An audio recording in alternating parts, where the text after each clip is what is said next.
Esquire Magazine is under fire right now from the black community because they featured a young white high school student and followed his daily trials and tribulations.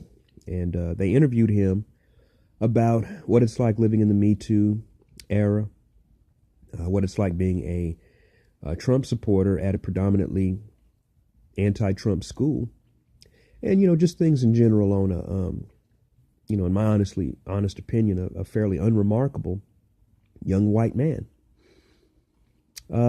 Blacks are outraged. There's the article about it came out on the Huffington Post, and I guess my question is this. Maybe I have a couple of questions. The magazine is aimed at who? The supporters of the magazine are who? The creators of the publication are who? Middle-aged white men is the answer to that question.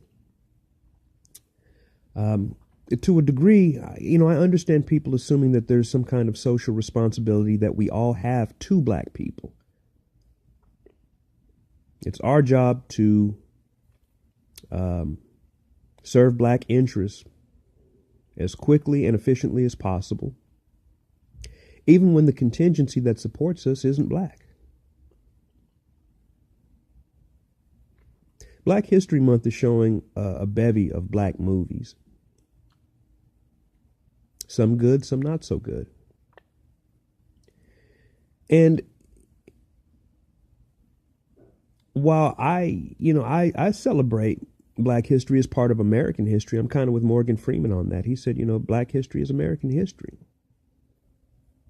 Americans that happen to be black, that have a story to tell, that were here between a certain time period to the present.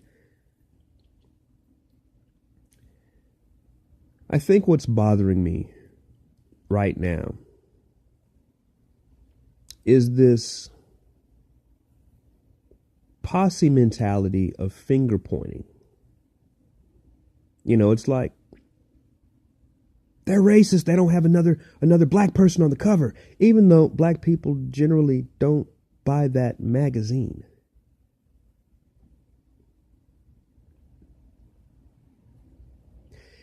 There is a difference between wanting to point out an injustice or a discrepancy for the sake of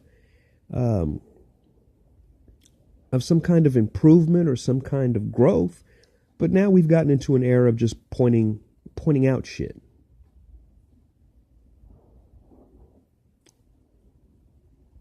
Why don't y'all have any black people at that Klan rally? Well, it's a fucking Klan rally.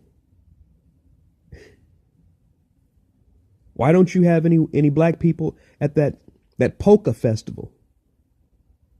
Because blacks largely don't listen to polka. The slogan, I don't know where it originated, but I've seen it on some memes. Get woke, go broke. I think is very true. We've seen that with Gillette trying to appease an audience that has, and there's women that buy Gillette razors, but, a majority of people that buy Gillette razors are men. Now Dollar Shave Club is probably going to take over after that. I think what happened with the Esquire article, and I could be wrong, is a passive response. A very quiet, rebellious response to political correctness.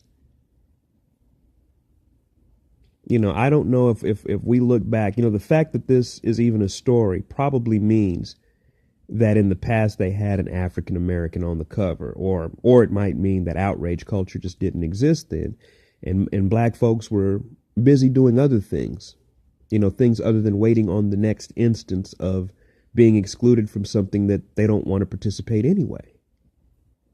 Developing a pattern for that. I think that this is blowback for the constant white male bashing, because that magazine is specifically targeted at middle-aged white men.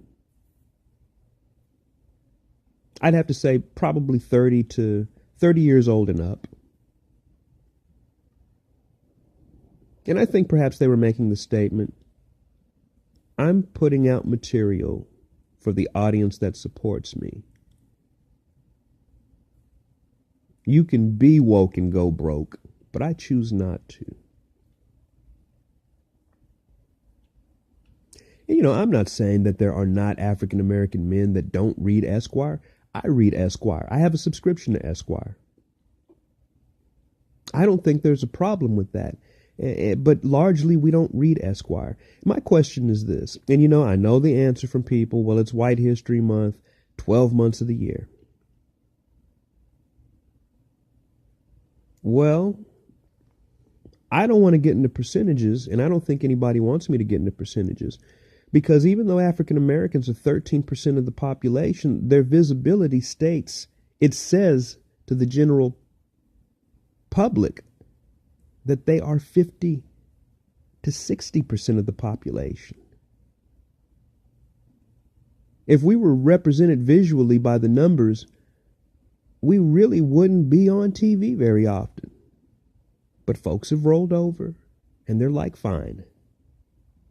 There are more visible African Americans now than ever. And you know what? Black people are angrier now more than ever. This is the angriest, I think. One of my older relatives was like, this is the most angry I've seen black people. And it's the most that black people have ever had. I'm not saying stop the quest for equality, but I'm saying recognize it when you get it. This Esquire thing is stupid. That predominantly white-supported male magazine can do what it wants.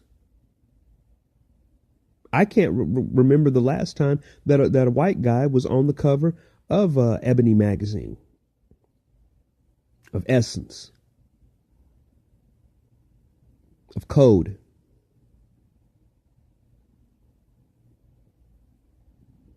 Of Black Enterprise. You don't say shit about that. There's this double standard that's becoming more and more obvious.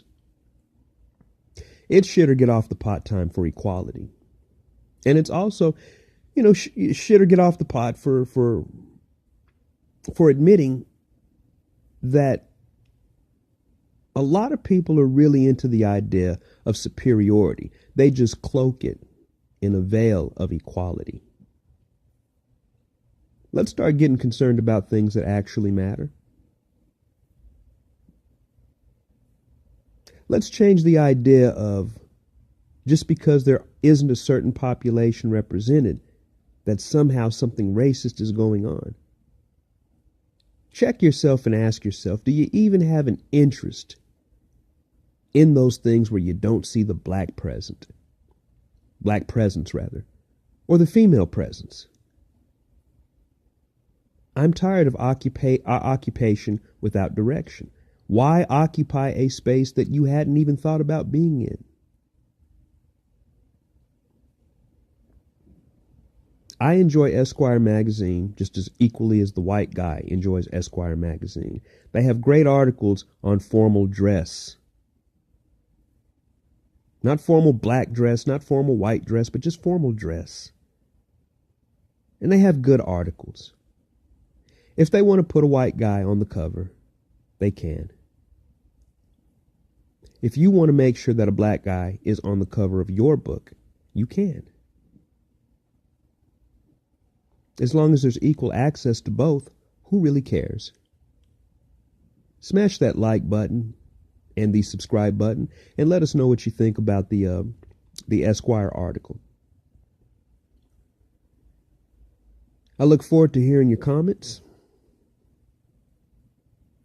And as I always say, thanks and take care.